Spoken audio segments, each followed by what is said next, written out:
He read about strikes, market crashes, and new tycoons rising in industries he had never touched.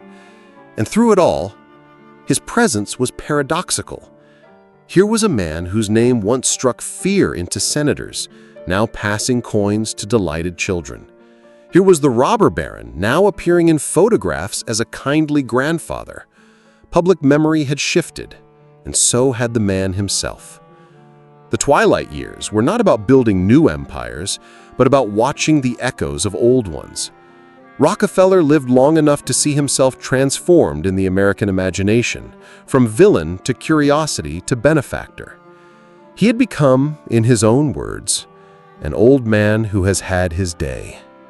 But in truth, his day had not ended. His shadow still stretched across the economy, philanthropy, and the very soul of capitalism. Twilight is not the absence of light. It is the long, strange glow after the sun has set. On May 23, 1937, in the quiet of his Florida estate, John D. Rockefeller took his final breath. He was 97 years old. In that instant, America lost not just a man, but a symbol. The first billionaire, the empire builder, the philanthropist whose name had become shorthand for wealth itself. The news spread like wildfire. Newspapers printed long obituaries that struggled to capture his contradictions.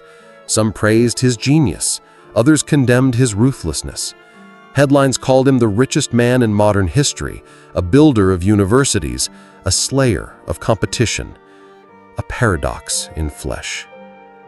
Funeral crowds gathered, though Rockefeller himself had asked for simplicity.